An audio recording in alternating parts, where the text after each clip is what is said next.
Glock 17. The Glock 17 is one of the most recognizable pistols in modern cinema. Designed in Austria in the early 1980s by Gaston Glock, it changed the handgun market with its polymer frame and striker-fired system. Unlike traditional steel-framed pistols, it is lightweight, simple, and highly reliable. Its clean, squared slide and lack of an external hammer give it a distinct modern profile that filmmakers often use to signal contemporary law enforcement or military units. In movies, it appears in the hands of police officers, special agents, and professional operatives because in real life it became one of the most widely adopted service pistols in the world.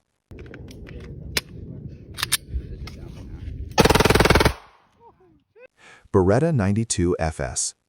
The Beretta 92 FS carries a very different visual identity. Made in Italy and adopted by the United States military in 1985 as the M9, it features an open slide design and a visible external hammer. Its long barrel and elegant curves make it instantly recognizable on screen. Through the 1980s and 1990s, it became the standard sidearm for many action heroes. Directors favored it not only because it was common in real military service, but also because its shape reads clearly on camera. The exposed barrel and distinctive slide movement add visual drama during firing sequences.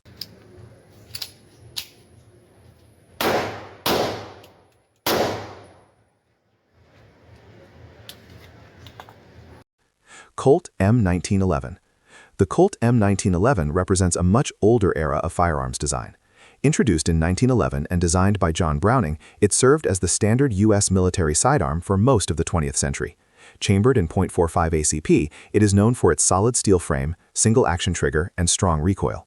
On screen, it often appears in historical war films, crime dramas, or in the hands of characters meant to project tradition and authority. Its slim profile and classic lines give it a timeless look. Even more than a century after its creation, it remains a symbol of American firearm history.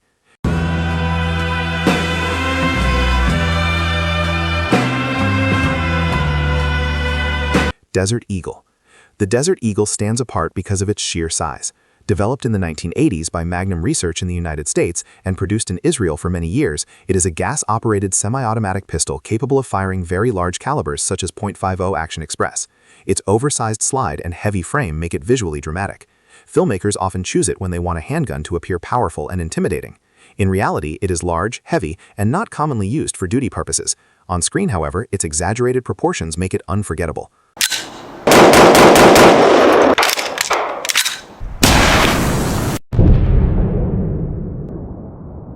Walther PPK. The Walther PPK is closely associated with espionage stories. Designed in Germany in the early 1930s, it is compact, slim, and easy to conceal. Its double-action mechanism was advanced for its time.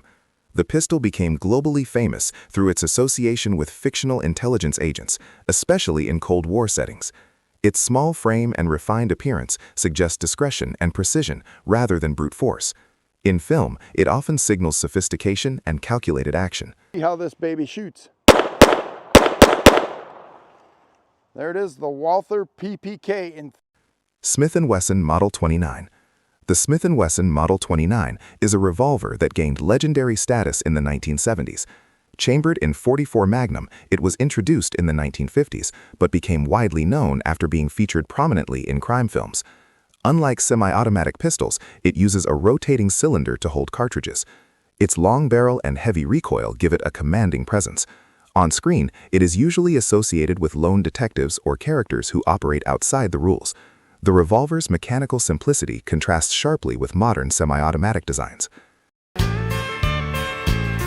Well, I don't need your rocking chair. SIG Sauer P226. The SIG Sauer P226 is a full-sized service pistol developed in the 1980s. It was originally designed for the U.S. military trials that ultimately selected the Beretta, yet it still became widely used by military and law enforcement agencies worldwide. Known for its durability and smooth trigger system, it features an alloy frame and a decocking lever instead of a manual safety. In films, it is often chosen to represent elite units or special forces. Its balanced proportions and professional reputation make it a natural fit for serious tactical characters.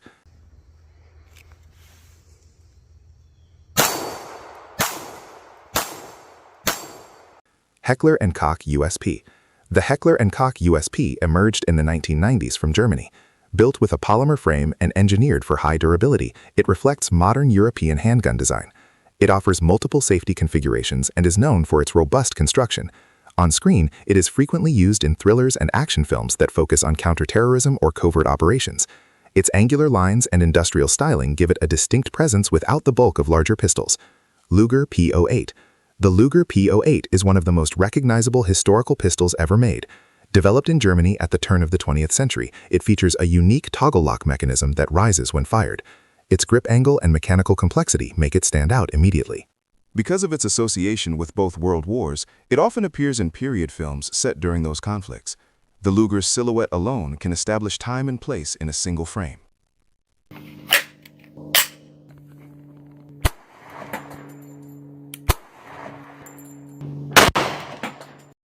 CZ75. The CZ75 was developed in Czechoslovakia in the 1970s. It became respected for its ergonomics and accuracy, even though it was initially difficult to export during the Cold War. Featuring a steel frame and a high-capacity magazine, it influenced many later pistol designs. In modern films, it is sometimes used to represent Eastern European or international characters.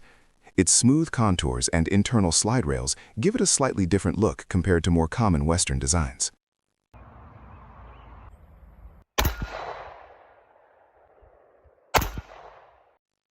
FN57. The FN57 was introduced in the late 1990s by the Belgian company FN Herstal.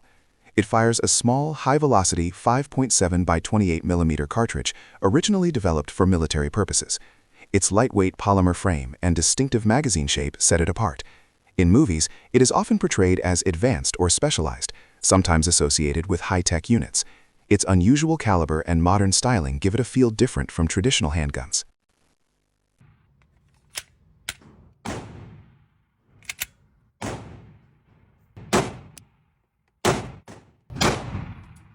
Each of these pistols carries its own history, mechanical identity, and cinematic role. Together, they form the visual language of the modern action film, shaping how audiences recognize power, authority, and character through a single sidearm.